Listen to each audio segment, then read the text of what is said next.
Todos tenemos una vida ocupada, ¿verdad? Tenemos responsabilidades, preocupaciones inmediatas, cosas que hay que resolver en el día a día y no nos olvidemos de la política, de las guerras o de la salud. Pero uno no puede estar ocupado ni preocupado todo el día ni todos los días. Para los momentos de ocio hay reuniones sociales, amigos, videojuegos, series de televisión, redes sociales, Pepe Misterio, conciertos, deportes, en fin, 1.000.000 de cosas que nos ofrece el mundo para evadirnos de la tensión de vivir. Pero ¿no te pasa a veces que te detienes un segundo y piensas que, de todos modos, no es suficiente, que debería haber algo más? La idea más extendida es que sí hay algo más, pero que solo vamos a acceder a eso, bueno, después de la muerte, claro. Y si eso es el precio, no es algo que tengamos apuro por descubrir, la verdad. Pero eso no siempre fue así, y en Occidente, especialmente cuando se consolidó el catolicismo, ese algo más que formaba parte de la forma de entender el mundo de los pueblos antiguos fue perseguida y acallada. Pero no totalmente, ¿por qué? Bueno, pues dicen que la verdad no puede ser nunca ocultada del todo ni tampoco para siempre.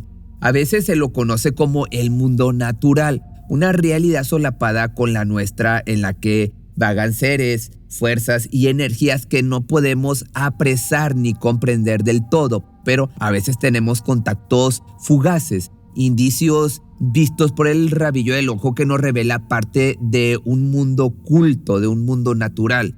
Acompáñame a echar un vistazo a uno de esas criaturas del mundo oculto, una raza de seres que habitan en otro lugar de la naturaleza y cuya historia sigue entre nosotros miles de años después. Vamos a hablar de los chaneques. La palabra chaneque proviene del náhuatl y significa los que habitan en lugares peligrosos o dueños de la casa.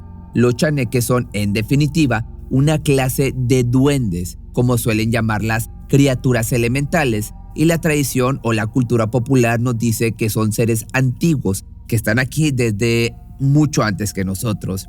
De ahí que su nombre signifique los dueños de casa, pero también, como dijimos, el nombre en náhuatl significa los que habitan en lugares peligrosos. Y aquí la cosa no es tan clara. ¿Esos lugares son peligrosos porque ahí habitan los chaneques?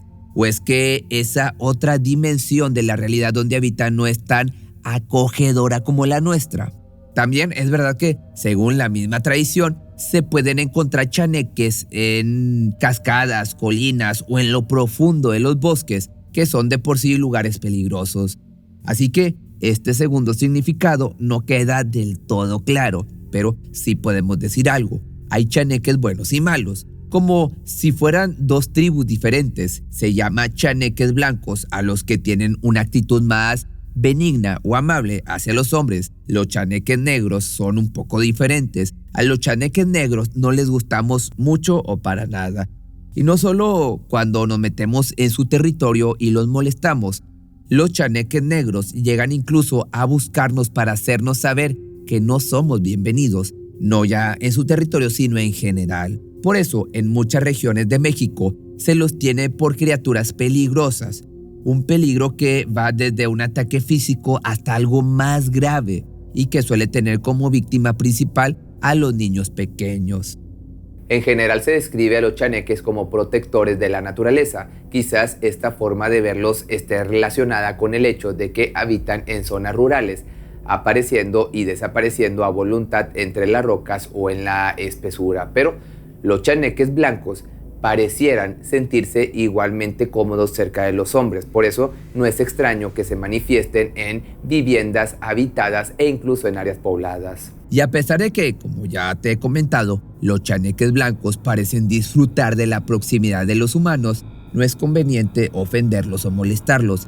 Blancos o negros, estas criaturas poseen poderes y habilidades que escapan de nuestra comprensión y no dudan en hacer uso de ellas si se sienten amenazados o atacados de alguna manera. Se describe a estas criaturas como pequeñas. No nos imaginemos algo parecido a los pitufos o a esos seres pequeños de otras leyendas que pueden escapar por una grieta o por debajo de una puerta. No, los chaneques tienen la estatura de un niño, más o menos alrededor de 1 metro.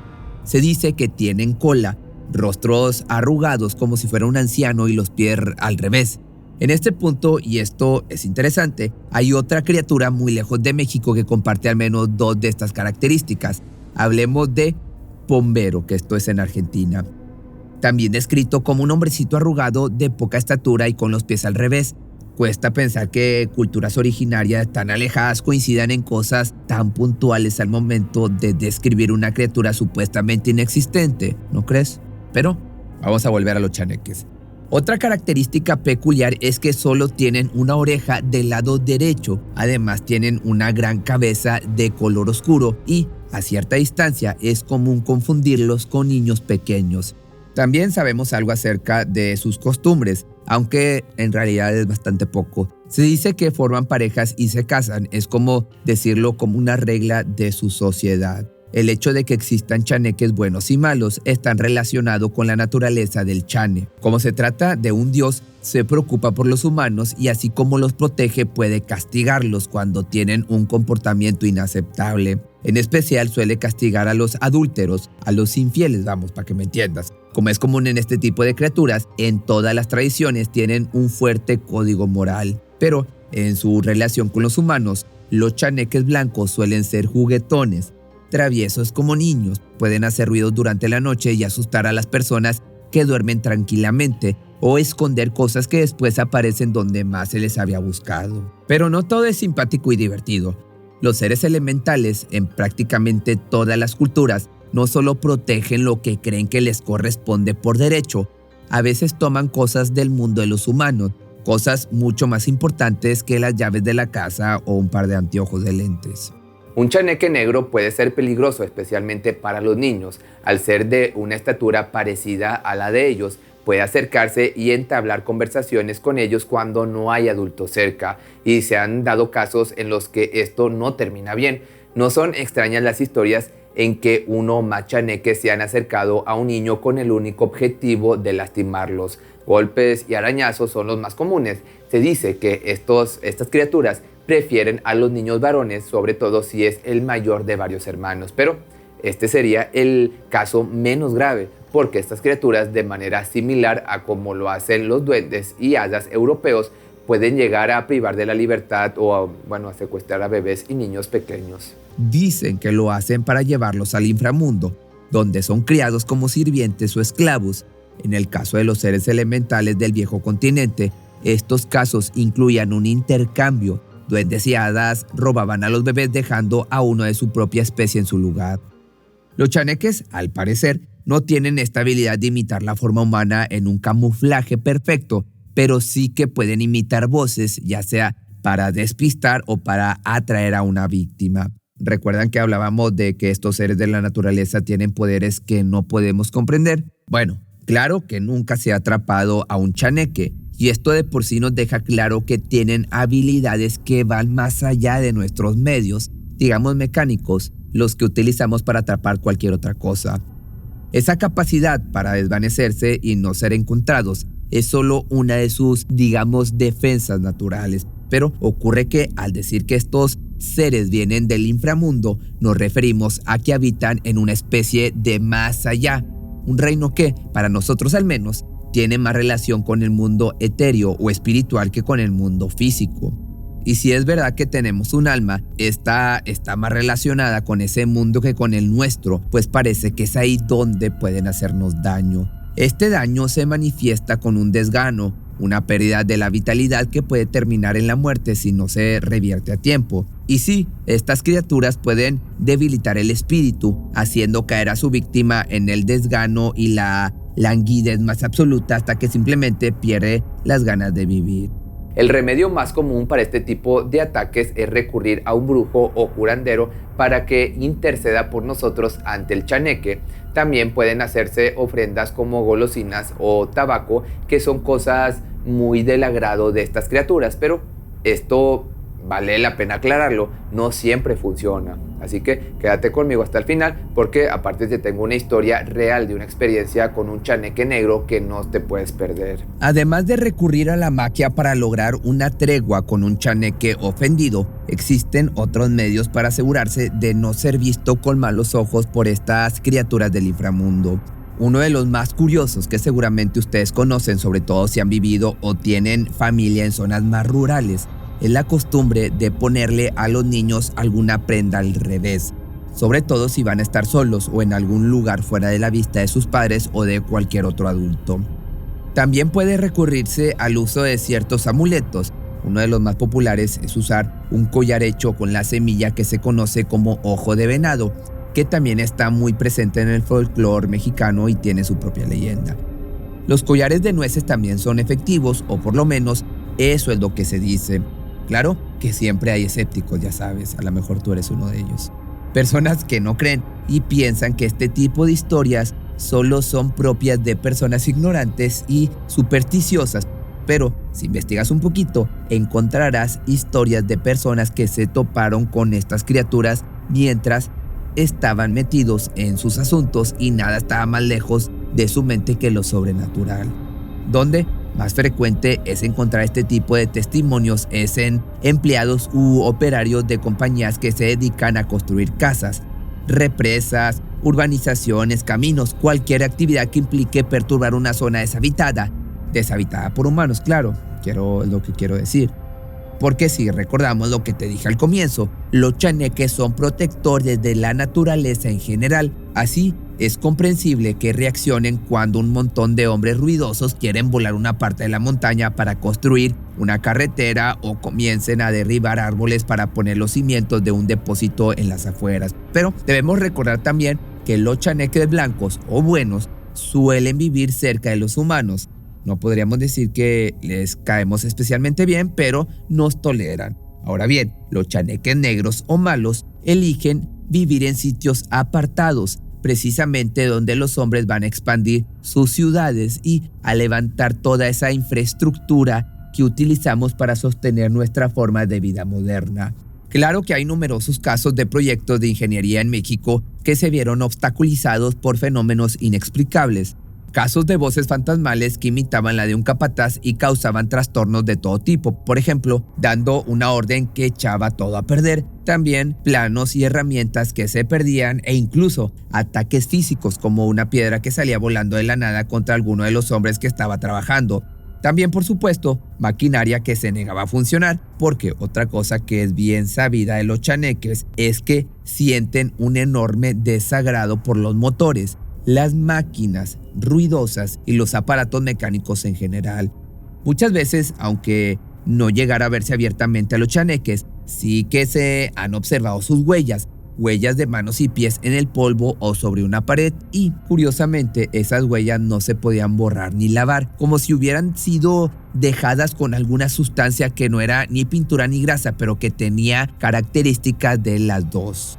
Pero lo más común es que ingenieros y capataces se nieguen a aceptar que en su proyecto ocurre algo que va más allá de lo estrictamente racional, y obviamente no hay muchas posibilidades de negociar con un chaneque negro a quien se le ha ofendido, pero aún cuyo hogar está siendo destruido. Parece ser que estos inconvenientes ocurren durante las construcciones, aunque una vez que la obra está terminada, los chaneques se rinden y se marchan a otro lugar. Ahora, como te prometí, quiero contarles una historia sobre estos seres, una que los muestra en un costado más oscuro y que comenzó con algo que debería haber sido motivo de alegrías, un casamiento. Laura y Ricardo vivían en Tapachula, en el estado de Chiapas. Habían sido novios por 3 años. No creamos que es una de estas historias de cuentos de hadas, es una historia real donde las cosas no pasan como en las películas. Quiero decir que no son hechos ordenados que nos van revelando un argumento mientras los protagonistas parecen no entender las docenas de pistas que para nosotros son clarísimas. No, el caso es que la familia de Laura, en especial su padre, no sentía mucho, aprecio por Ricardo. Seguro conocen esta situación. Pero con ya 3 años juntos, parecía que el suegro se había resignado y todo marchaba bien o todo marchaba más o menos. Tanto Laura como Ricardo vivían con sus respectivos padres, ya que todavía eran jóvenes, andaban en los 20 y pocos años. Pero en ese tercer año de noviazgo, Laura quedó embarazada. Imaginen la situación en su casa, toda la mala voluntad mal disimulada salió a flote de golpe y el papá de Laura se puso inflexible en un punto. Debían cansarse sí o sí de manera inmediata. Pues en casa de Ricardo las cosas, por otra parte, no es que fueran una fiesta, pero por cierto que no había punto de comparación. Así que para no agregarle gasolina al fuego y porque además estaban muy enamorados, Laura y Ricardo se casaron. Pero luego de eso surgió un tema espinoso: ¿dónde vivir? La pareja recién casada no tenía medios para costear un alquiler y en casa de los padres de Ricardo no había lugar para todos. Entonces, seguramente también conocen esta situación. Solo había una cosa por hacer: irían a vivir a casa de la familia de Laura. Imagínate a Ricardo y su suegro conviviendo. No era un ambiente cómodo para nadie, pero ante la imposibilidad de encontrar otro lugar, allá se mudó Ricardo. Poco después, quizá para evitar el clima todavía más tenso, su suegro le ofreció el fondo de la propiedad para que comenzara a construir un departamento.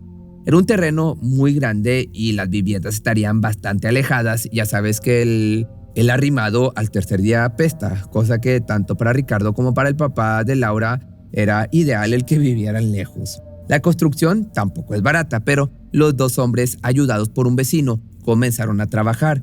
Tuvieron que sacar 2 tamarindos salvajes y remover el terreno, pero todo iba bien, al menos durante las primeras semanas. Pero al poco tiempo las cosas comenzaron a complicarse. Una mañana, cuando Ricardo iba a seguir trabajando en la construcción de la casa, se encontró con que la pila de ladrillos que había dejado la tarde anterior estaba desparramada por todo el terreno. El suegro, te podrás imaginar, se puso furioso. Parecía que alguien les había robado el material, pero cuando recogieron todo y volvieron a apilarlo, no faltaba ni un ladrillo. Entonces aquí la pregunta es: ¿quién iba a molestarse en entrar en una propiedad privada en mitad de la noche solo para desordenar unos ladrillos? Y no eran pocos, debían levantar todas las paredes interiores con esos ladrillos. Repartirlos así hasta el último rincón de una propiedad tan grande significa un esfuerzo enorme. Como te dije al comienzo, la vida cotidiana está llena de cosas que nos distraen o exigen nuestra atención, así que nada, había que terminar el departamento y todavía faltaba mucho trabajo por hacer. Y Ricardo tenía tantas ganas de irse de casa de su suegro como él de que se fuera su yerno.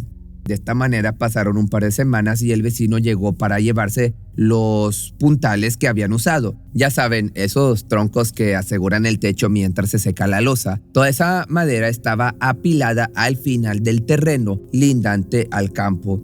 El hombre fue hasta allá para recoger aquello, pero no alcanzó a recoger nada. Apenas lo perdieron de vista y el hombre regresó corriendo. Estaba pálido y muy agitado. Hablaba de algo que estaba detrás en el monte, pero no quiso decirles qué era lo que había visto. Lo que sí les dijo era que ya no podía ayudarlos con la construcción. 2 días más tarde, uno de sus hermanos y su hijo llegaron para llevarse la madera. El trabajo siguió y cada tanto siguieron ocurriendo cosas. Lo más común era que se perdieran herramientas, pero digamos nada grave. Por cuestiones de dinero, la obra no iba tan rápido como querían y los meses fueron pasando de esta forma. Una tarde, mientras Ricardo y su suegro estaban trabajando, Laura se fue desde la casa a llevarles una jarra de limonada. Tanto Ricardo como el padre de Laura vieron lo que pasó.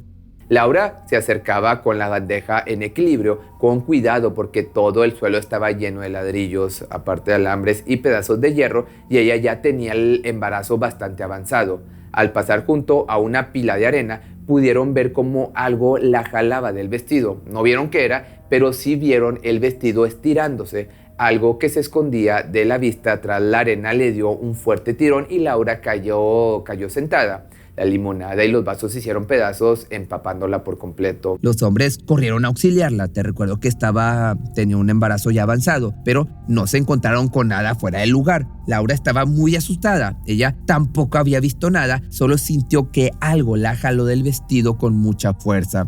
Eso fue demasiado. Fue el mismo suegro de Ricardo quien se negó a seguir con el trabajo. Como contó Ricardo después, fue a causa de la insistencia de su propia suegra. Molestamos al chaneque, dijo la mujer, y si no lo dejamos en paz, cuando nazca el bebé va a ser mucho peor. Laura y Ricardo volvieron a la casa. Un año después, cuando él consiguió un trabajo mejor, se mudaron a un departamento en la ciudad. La construcción incavada sigue en el fondo de la casa de sus suegros, llena de hierbas y abandonada. Seguramente los escépticos tendrán alguna explicación para esto que ocurrió a Laura y Ricardo. Claro que somos libres de opinar, por supuesto. Yo solo quisiera señalarte que una familia con tensiones internas y dificultades económicas no tiran el dinero de esa manera si no agotan todas las explicaciones. Ahí te queda una historia de los chaneques, ahí queda el testimonio. Pero cuéntame en los comentarios qué crees que haya sido. ¿Tú has tenido una experiencia como esta? ¿O alguien que conozca ha visto un chaneque o le ha sucedido algo así? Hay un enorme catálogo de criaturas de la naturaleza en cada rincón del planeta, aunque desde luego el estudio del folclore lo atribuye a la necesidad de los pueblos primitivos de explicar los fenómenos naturales que no podían entender. Pero lo cierto es que la explicación tiene algunos huecos. ¿Por qué? Porque ¿cómo es posible que las descripciones físicas y de las costumbres de estos seres se parezcan en detalles puntuales en lugares tan apartados como China, Gran Bretaña o Perú? En nuestros días, donde la ciencia es todopoderosa y la tecnología parece la única frontera que vale la pena alcanzar, sentimos que algo nos falta, que hemos perdido algo indispensable para darle sentido a nuestra existencia. Y se ha difundido la idea general que creer en lo sobrenatural es lo mismo que creer en la magia, cuando tal vez no sea así. Tal vez lo sobrenatural solo sea el revés de lo natural, una parte del engranaje profundo que sirve de sostén a lo que hasta el momento hemos logrado medir y observar. Por ti cruzo los límites de mi timidez. Te quisiera buscar, pero solo si quieres. Y nos escapamos una noche como aquella vez.